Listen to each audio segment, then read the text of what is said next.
There comes a time where you realize that done is better than perfect, and your grip on control loosens, and your hands are opened for life's possibilities again, and you remember what it was like to not feel like a hamster running on a wheel.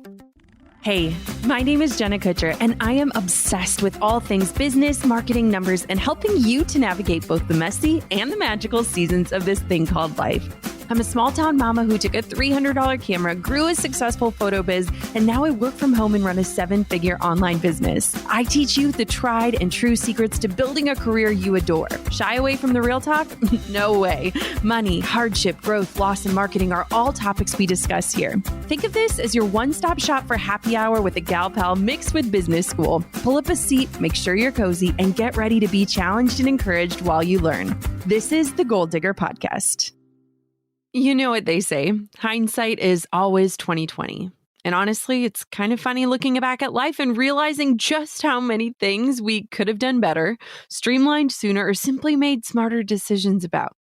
I'm not an advocate of living with any regrets, but I do think looking back at our past is a valuable way just to see how far we've come and what we can do better going forward. And while I've shared so many challenges and mistakes on the podcast that I've learned from and adjusted through the years, today I want to talk about a few things I haven't touched on a whole lot in this space. I've talked about how if I could go back to the first few years, I would have done so many things differently. And while those things all make this list, I want to look past these things to dig even deeper. I mean, it's not so secret that I wish I would have started my email list the second I started my business. I mean, can you imagine? I would have had a small country's worth of people on my list. I also would have outsourced way earlier too, rather than holding on to my business tight-fisted and stubbornly, really believing and wanting to do everything on my own for way too long. I could have totally saved myself a ton of stress and long days and nights. I also would have taken more time to rest and jumped on the natural home and personal care product bandwagon way sooner. Probably would have invested more into courses and self-education earlier on too. I mean, I could go on and on. Like I said, hindsight, baby. It's a blessing to be able to look back and find holes and then pivot today so we don't have the same disappointments in the future. Don't you agree? But you've heard me talk about all of those things until I'm blue in the face. And so today we're actually going to chat about 3 different choices I've never spoken about on this show. Ones I'd wish I'd considered and taken the plunge with sooner. I am so not into living a life with regrets. And I firmly do believe that everything happens for a reason. Our missteps and mishaps and challenges and everything in between. So this is totally not about living in the past and being bummed about the things I've done wrong. It's truly more about pinpointing the things I've learned to hopefully share with you and save you from potential regrets or heartache or frustration. Curious about the choices I wish I would have made sooner? Keep on listening to hear what I've learned lately and how it's impacting the way I do life and business right now. Our favorite Instagram and Pinterest tool on Team Jenna Kutcher is Tailwind. You can schedule pins, curate your feed, link your Instagram posts, track insights and analytics, and more with a Pinterest and Instagram partner. Get $30 off your Tailwind subscription at tailwindapp.com/Jenna. Now more than ever is the best time to start your email list. Are you up for a challenge? I built out a free mini course to take your list from 0 to 250 subscribers, templates and tech all included. Sign up at listbuildchallenge.com. That's listbuildchallenge.com. Let's start out with a heavy hitter. Planning for retirement and saving money for the things that we want and the things that we need. Did you know that 1/3 of small business owners don't have a retirement savings plan set up? 21% of them used previous retirement savings just to start or grow their own business. And 18% hope to sell their business down the line to fund their retirement. That's a lot of people dipping into their future to be able to fund their present, when I'm really not so sure that's how it should go. And the scariest number of all, in my opinion, is that 12% of small business owners do not have plans to retire, like ever. And another 12% don't see the need to save for retirement. An entire 40% just aren't confident they'll be able to retire before the age of 65. Now, I know that that's a lot of numbers to take in, but these stats are wildly telling about the future of many entrepreneurs' journeys. And it's honestly breaking my heart that so many people who are chasing their dreams today aren't planning ahead to be able to rest and enjoy the fruits of their labors tomorrow. If you're anything like me, those numbers probably give you all kinds of anxiety and pit sweat. Like, what is even the point of pursuing the big goals we have for running our businesses today if we aren't protecting ourselves in the future? For so many people in traditional jobs, all of this is planned out for you and predestined. You sign up for a 401k and set it up so a portion of your paychecks go into it. And if you're lucky, your employer puts some in there for you too. Like bada boom, bada bing, you have a retirement plan. And traditional workplaces also commonly have leadership and consultants come in to advise and explain what the best savings tactics are and how you can get the most out of your savings.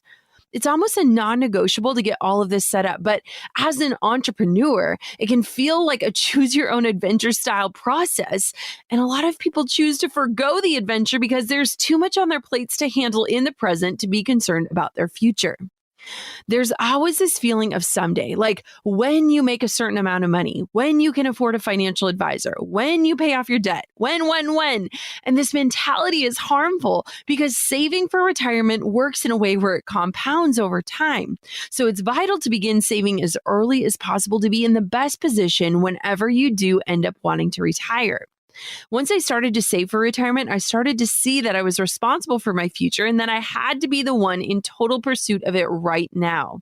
That meant finding the resources, asking the questions, doing the research, and making some mistakes along the way too. I'm about to drop some biz terminology, so if it's over your head, don't panic or tune me out. These are all things I learned along the way working with my accountants, something I did do right because I hired them before my biz was even profitable. Now, when I first started my business, I was just an LLC. So I could tuck away a certain amount of money each year for retirement because there's a cap with LLCs. So for me at the time, it was $5,500 each year, which honestly wasn't bad. But then when we changed my filing to become an S Corp, something that I personally qualified for, and I was able to put aside 10 times the amount of retirement savings, that difference is astronomical. Now, I'm not saying that you should go up and change from an LLC to an S Corp. That's a conversation worth having with an accountant or a trusted financial advisor because it's different for every kind of business. I was advised by our accountants on how and what to do, but looking at how I can set aside 10 times the amount of money year after year, that makes a giant difference. I know it's tough to consider saving, especially when you're just starting out. And a lot of businesses start with just pouring all the profits back into their business in order to get it to grow. But that habit can keep you from ever investing, saving, or planning for retirement because it's easy to continue putting off something that seems and feels so far away. We've really leaned into asking a ton of questions in terms of what the best savings looks like for us as a family, like all of us, not just me. Now, I used to shy away from the money talk because honestly, it's scary. No matter what stage of the game you're in, I think it's scary. But now I invite it. I mean, the girl who hates phone calls set up a conference call with our accounting team, our financial guy, our lawyer. I had questions and I needed answers. Things like, how can I set aside money for my daughter? Or how do I pay Drew for the work he does in our business?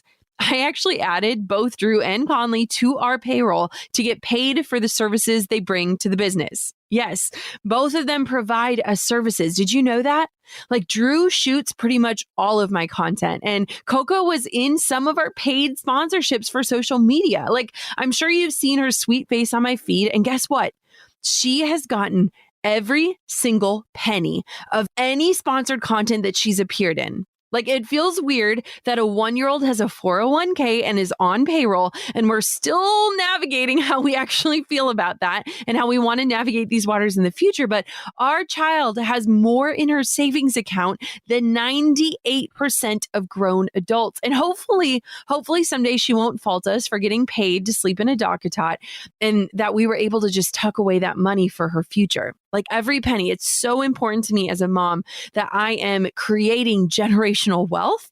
And while it looks a little odd to some, It's working for us. So when it comes to financials, this is just a really small example of ways to get creative with financing your future. And we've checked and double checked all the legalities with a team to ensure that we're doing everything correctly, but also setting it up so that how we live today supports a greater future for all of us. I wish I had known all I know now about savings and retirement and investing and all the possibilities back when I started out, because Lord knows I would have been way more cognizant of where I was putting my money and how I could have harnessed even a small amount to save for our future starting earlier on.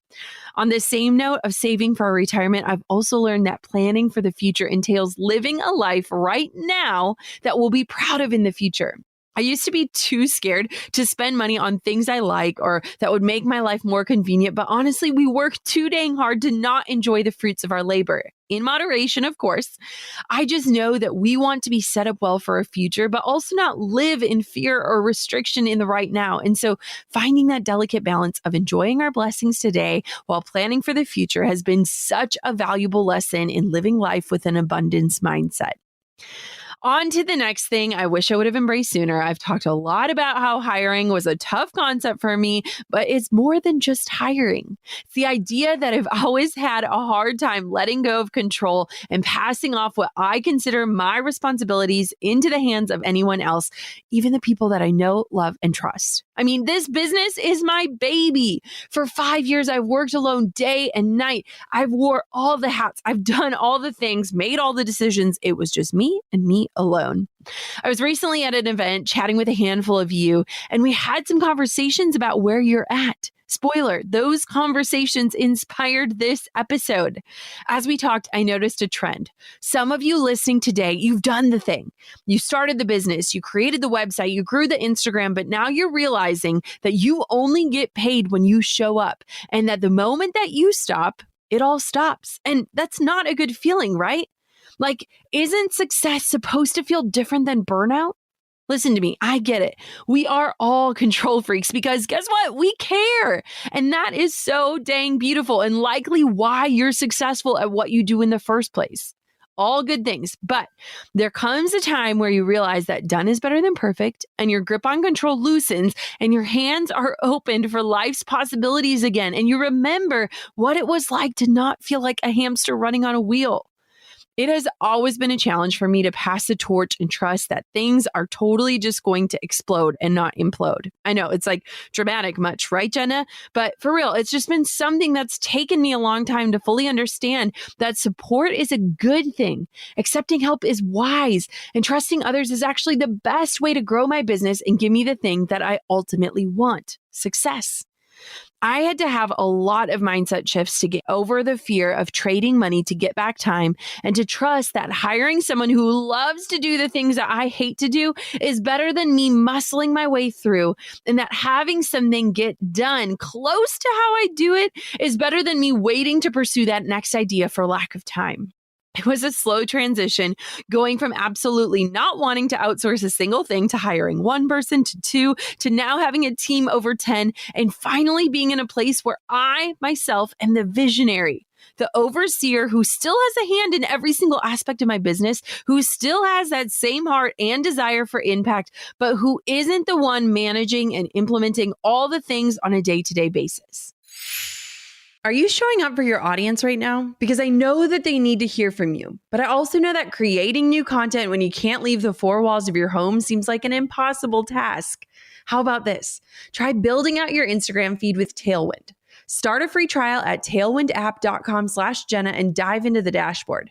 You can plan out your grid for the next week or month or as long as you want. Just drop in photos and graphics you've created or scroll their free stock photo library to fill in the blanks. Tailwind will even analyze your insights and suggest optimal times for posting your content so it has the best chance at the most eyes and the most engagement. If you want to up-level your hashtag approach, Tailwind's tool can help you find key hashtags and save sets for future use. And then there's this major perk. Tailwind can now auto-post to your feed for you. So while you'll want to show up and interact with your audience in real time, Tailwind takes the task of actually posting right out of your hands.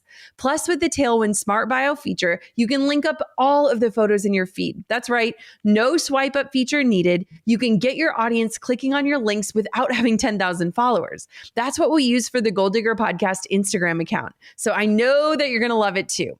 Start your free trial at tailwindapp.com/Jenna. Plus, you'll get a $30 credit towards your subscription. Get $30 off only through my link at tailwindapp.com/Jenna. I know. Things are crazy and unpredictable, which is actually why now is the best time to start your email list. If you've been wishing you had a way to reach your clients, your paying customers, and fans with important information at the click of a button and without having to worry about algorithms, then this is for you. Are you up for a challenge? I built out a free mini course with templates ready and tech taken care of that will lead you through a 5-day workshop to take your list from 0 to 250 subscribers. In a time where there's a lot of uncertainty, you can be directly speaking to your people via their inboxes and offering up your services, resources, and the support that they need right now. Can you commit just 4% of this week to getting yourself results and following through? That's literally 1 hour a day, Monday to Friday, for 1 week to get big results. Are you ready? Sign up for free at listbuildchallenge.com. That's listbuildchallenge.com for my free email list building challenge. I'll see you on the inside. Now, let me give it to you straight. I'm not just sitting back and collecting paychecks while everyone else does all the work in my business. I am not hands off by any stretch of the imagination. I mean, do you really think a type 3 Enneagram achiever could do that and feel good about it? Absolutely not. I have simply gone from working in my business day in and day out to working on it. And that change alone is something I wish I would have done and learned way sooner. I'm so lucky to have overcome all of my objections that my brain was telling me. You're not ready. Your business isn't big enough. You can't afford it. They're going to leave you. I mean, the inner dialogues I have had with myself are somewhat embarrassing. Over the past few years, I filled my team with women who legit specialize in the different tasks that they take on with me. And we've even moved some of them around to get them in the exact expert superpower spots where they can excel and love the work that they do. I still see, edit, tweak, proof, brainstorm, write, and sign off on every single piece of content and resource that we put out into the world. The difference is that I am not the one building every single thing from the ground up. I'm not the only one moving the needle forward. I'm surrounding myself with talented, specialized, passionate women who own their specific corners of my business. I've allowed the business to flourish and grow more than I could have ever taken it on my own. Like way more. All right. Now, it might come as a surprise that the gal who shares pics in my bikinis and posts about the struggles of loving the skin you're in, the person who talks about navigating loss and figuring out how to run a business and be a mama gracefully, actually holds back online in many ways. Most of the time when I meet people in real life, they tell me that they feel like they know me. And it's honestly the greatest compliment in the world because my sole purpose of being online is to actually connect with other humans. I love sharing so many of our wins, challenges, and learning moments with others, but it might also surprise you that I'm actually way more private than you'd expect or ever know. And I'm becoming more and more private as I grow older and do life with my little family. Before you take my wanting privacy as a lack of authenticity, I want for you to know that what I share on a day-to-day basis is all me. Like, it's all my heart. But here's the thing. You can connect without disclosing every detail of your life. It's wildly important for me to feel like we have this real relationship, me and you. And while I do discuss some intimate pieces of our lives that I am comfortable with, from our miscarriages to body image to motherhood struggles, I'm also super careful about who and what and how I speak about things and what I share online. Whenever I share, it's always my story, my version, my narrative to tell, and I'm very careful to not speak for others. If a story involves someone else, I always ask for permission to give the people in my life the decision over whether or not their piece is shared with hundreds of thousands of followers. Like when we shared that story that we struggled financially growing up when my dad was on strike for an entire year, I was super intentional about asking my parents if they were comfortable with me sharing that publicly. Because you guys, it's not only my story to tell. I wanted to make sure that if I spoke of that season of the life that I lived in, the life they lived, that they felt okay with people knowing that about all of us. You might also notice that I don't share many other people in my feed or posts beyond myself, Drew, and Coco. And that's not because we don't have friends or we're not social or we never leave the house. It's because I'm the one who signed up for this public life and no one else did.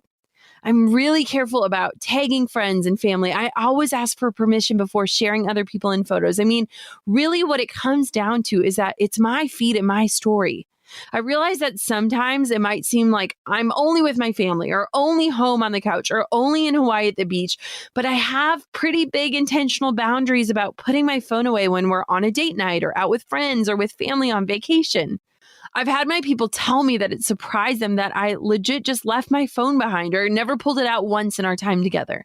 I'm not one to take photos of my lattes or document every moment of the life with my phone screen. Presence is more important to me. Like, I've been called the least Instagrammy influencer ever, and that was honestly the best compliment I could ever get.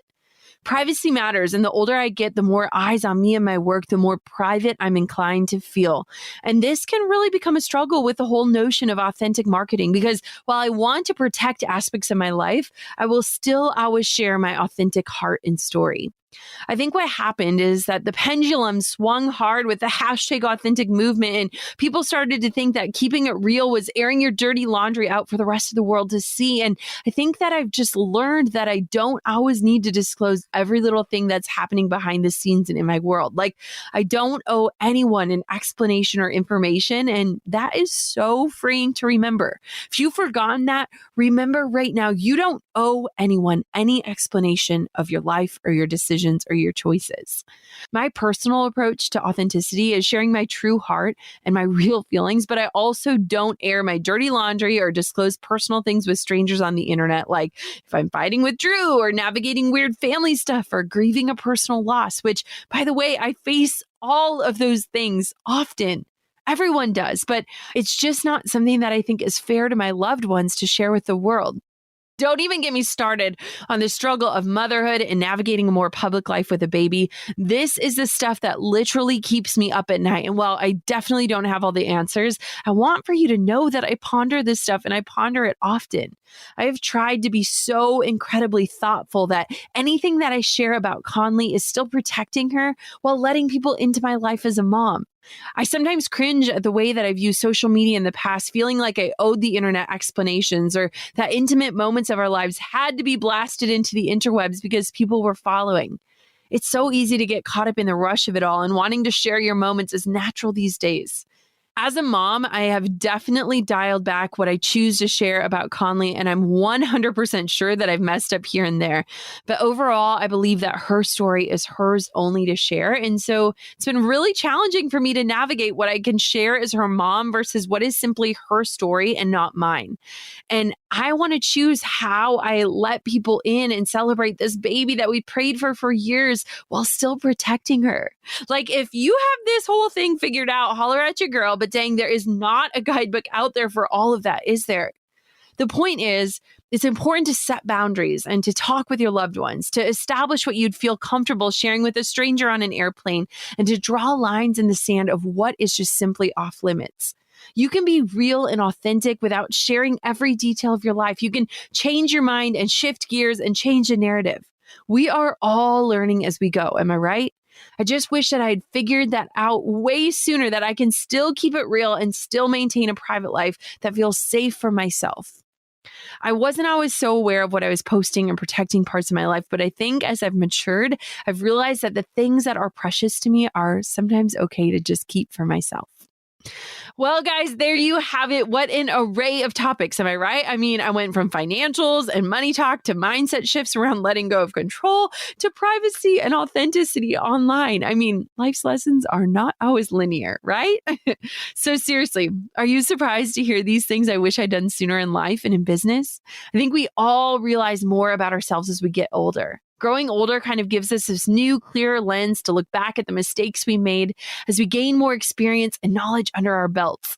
It's honestly just the natural progression of life. And while I wish I had made these choices sooner, I also know that I had to learn through navigating the difficult seasons and mess ups I've made in order to get to where I am today. I mean, I wouldn't trade this knowledge that I have now for anything. While mistakes are inevitable, it's what we do with them and how we progress and grow afterwards that's all the more impactful. I hope that my lessons today help you to navigate and protect your own little world a little more too. Your future self will be ready to thank you. All right, onward and upward, my friend. Until next time, gold diggers, keep on digging your biggest goals. And thank you so much for letting me share my story and thoughts on another episode of the Gold Digger Podcast. I'm over here giving you a virtual high five because you just finished another episode of the Gold Digger Podcast. Did that go by way too fast for anyone else? If you want more, head over to golddiggerpodcast.com for show notes and all the discount codes from today's sponsors.